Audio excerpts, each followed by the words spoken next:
Top 10 most popular foods that no longer exist. Crowd-pleasing grub often creates a cult-like following only to suddenly disappear faster than you can say, Jim Jones. Although occasionally an item will re-emerge on store shelves, Dunkaroos, anyone. Most discontinued faves are typically replaced by newer offerings in a shinier package, providing yet another gut-wrenching reminder that nothing lasts forever. That said, join us in a hearty nostalgic stroll down the supermarket aisle, wheeling a shopping cart full of treasured treats that defy time immemorial. Welcome to Eve Top 10. Here we are presenting the top 10 most popular foods that no longer exist. Number 10. Sugar smacks. As the Cold War played out during the 1950s, a different kind of battle took place in homes across America to command the kitchen table. Top brass at Kellogg's devised a bold strategy that would unleash the most powerful weapon ever launched in breakfast warfare, sugar smacks. Containing a whopping 56% sugar by weight, the heavily sweetened puffed wheat delivered ammo capable of sending a polar bear into diabetic shock. The food giant also used a creepy clown as its mascot that somehow managed to appear both menacing and whimsical in the fight to win over customers. The product would undergo numerous permutations before gradually being phased out and replaced by the slightly less toxic Honey Smacks and a spokesfrog named Dig M. It's also worth noting that several studies have shown sugar to be as addictive as cocaine and opiates. Additionally, smack is a common slang term for heroin. Before we continued, give this video one like, smash on the subscribe button, plus hit on the notification bell icon. Number 9. Pink Panther Flakes. For those of a certain age, sugar-fueled memories of munching a bowl of cereal and watching cartoons are inextricably linked. The connection can be summed up in two words: predatory marketing. Brands such as Post aggressively targeted young audiences by co-sponsoring Saturday morning TV shows like The Pink Panther with a product tie-in. Post would also employ similar strategies with beloved characters from the Flintstones and the Smurfs that usually contained a nifty toy inside the cereal box. Launched in 1973, Pink Panther Flakes were run-of-the-mill sugar-coated cornflakes in a neon, bubblegum pink hue, coloring that dissolved almost instantly after adding milk, resulting in a soggy, maize mush. Regardless, the brand excelled for over 2 decades, bolstered in part by the well-known Pink Panther movie theme song by Henry Mancini, a jingle that originated with the movie franchise starring Peter Sellers. Number 8. Koogle Spread. Kraft introduced this innovative, artificially flavored peanut spread with the funny name in 1971. Koogle came in several varieties, including chocolate, cinnamon, vanilla, and banana, and could be slathered on anything or eaten straight out of the jar. One of the key selling points was a smooth texture that didn't stick to your mouth, probably resulting from a higher concentration of chemicals that also made it so damn delish. Marketing centered around a bizarre jive-talking mascot with 4 eyes and blue hair, and sang, "Peanutty Koogle with the cuckoo googly eyes," while dancing a jig. Sluggish sales led to future commercials taking a more wholesome approach, portraying mothers and kids sitting around the kitchen table. Yawn. The toned-down pitch didn't help as Koogle failed to make it out of the decade alive. Number 7. Baron von Redberry. Another cavity-inducing breakfast cereal from the 1970s, Baron von Redberry was a spoof on legendary German World War I ace Manfred von Richthofen, aka the Red Baron. The berry-flavored oats with red marshmallows transformed milk into crimson-stained bath and accompanied by the clunky catchphrase, "Baron von Redberry is der Berry goodest." General Mills, the manufacturer, not an actual military officer, co-promoted the brand with a similar product called Sir Greatfellow, substituting a purple concoction and a British biplane aviator mascot. The marketing had little to do with educating children about the bloody carnage of the Great War, but instead offered dubious claims of vitamin-charged, and the lure of enticing prizes found inside the package. Tally-ho. Number 6. Swanson TV dinners. The notion of having an entire meal made from frozen, heavily processed food, and served in a metal tray doesn't exactly sound appetizing. In fact, they more closely resemble the kind of chow served on airplanes or in prison. But taste and quality aside, these quickly prepared entrees helped usher in a revolutionary social dynamic, eating dinner in front of the TV. As the story goes, in 1952, C.A. Swanson and Sons overestimated the number of Thanksgiving turkeys the American public would eat. Stuck with an inventory of 260 tons of frozen meat, a Swanson salesman named Jerry Thomas allegedly conceived the idea to package individual servings replicating a holiday feast.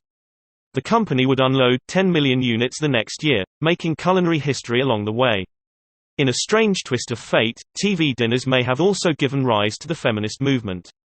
The National Women's History Museum states, TV dinners did more than just feed families. Their convenience and quick cook time gave women, who usually did all or most of the cooking, more time of their own to pursue jobs and other interests, while still providing a hot meal for their families. One of the first advertisements for Swanson featured a woman pulling a Swanson dinner out of her grocery bag and promising her husband, "I'm late, but dinner won't be." Number 5. Magic Middles. Children love mascots. And why not? Characters such as Ernie, the Keebler elf, are seemingly warm and trustworthy, and even scientifically designed to make eye contact with younger and shorter consumers. More importantly, however, they offer a satisfying sugar fix for hungry pie holes. Such was the winning recipe for Magic Middles, a line of shortbread cookies filled with either chocolate fudge or peanut butter that debuted in 1989. The snack won the American Marketing Association (AMA) Edison Award for the Best New Food Product Innovation and later became the first entry in the burgeoning bite-sized cookie market. But in the end, corporate restructuring spelled doom for these tasty morsels. Petitions on social media have attempted to revive the magic, but so far, Facebook and the like are much better at spewing misinformation and harvesting personal data. Number 4. Frute Brute. As the fourth of 5 cereals in General Mills' Monster Collection, Frute Brute featured a werewolf devouring a bowl of nondescript fruity flavors with marshmallow bits.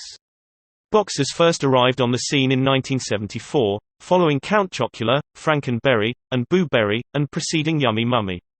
The Brute would live for 8 years before being killed off in 1982 for reasons that remain shrouded in mystery.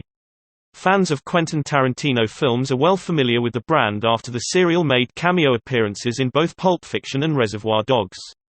In August 2013, all 5 labels were released for the Halloween season, only to see the werewolf and mummy head back to the cereal graveyard. Number 3. Pizzaria chips. It's hard to imagine anyone not liking pizza. From a simple slice of cheese to an extra-large deep dish pie with all the fixings, this perennial Italian favorite is mouth-watering, life-affirming food. The suits at Keebler felt the same way and introduced bite-sized chips made from actual pizza dough. Pizzaria chips were available in 3 flavors: cheese pizza, pizza supreme, and zesty pepperoni.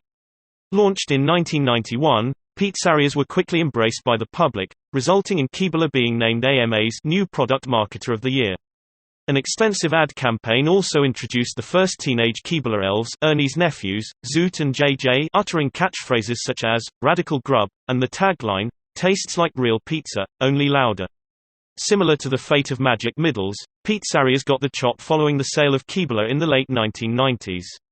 Number 2. McDonald's fried apple pie. When McDonald's first began its healthier menu makeover in the early 1990s, the iconic fried apple pie became one of the first casualties.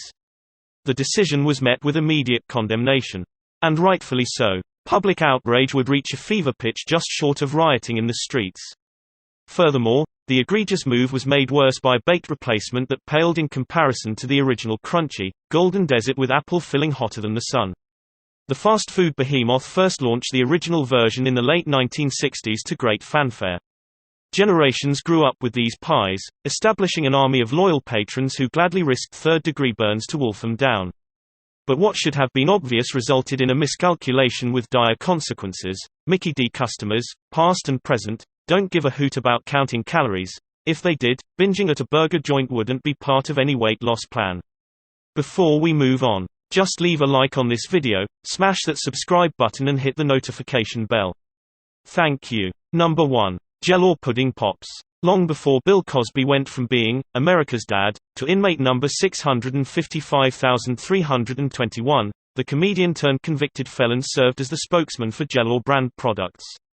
Pudding Pops arrived in the late 1970s, presenting a creamy, frozen version of pudding on a stick, featuring an evenly split chocolate and vanilla swirl.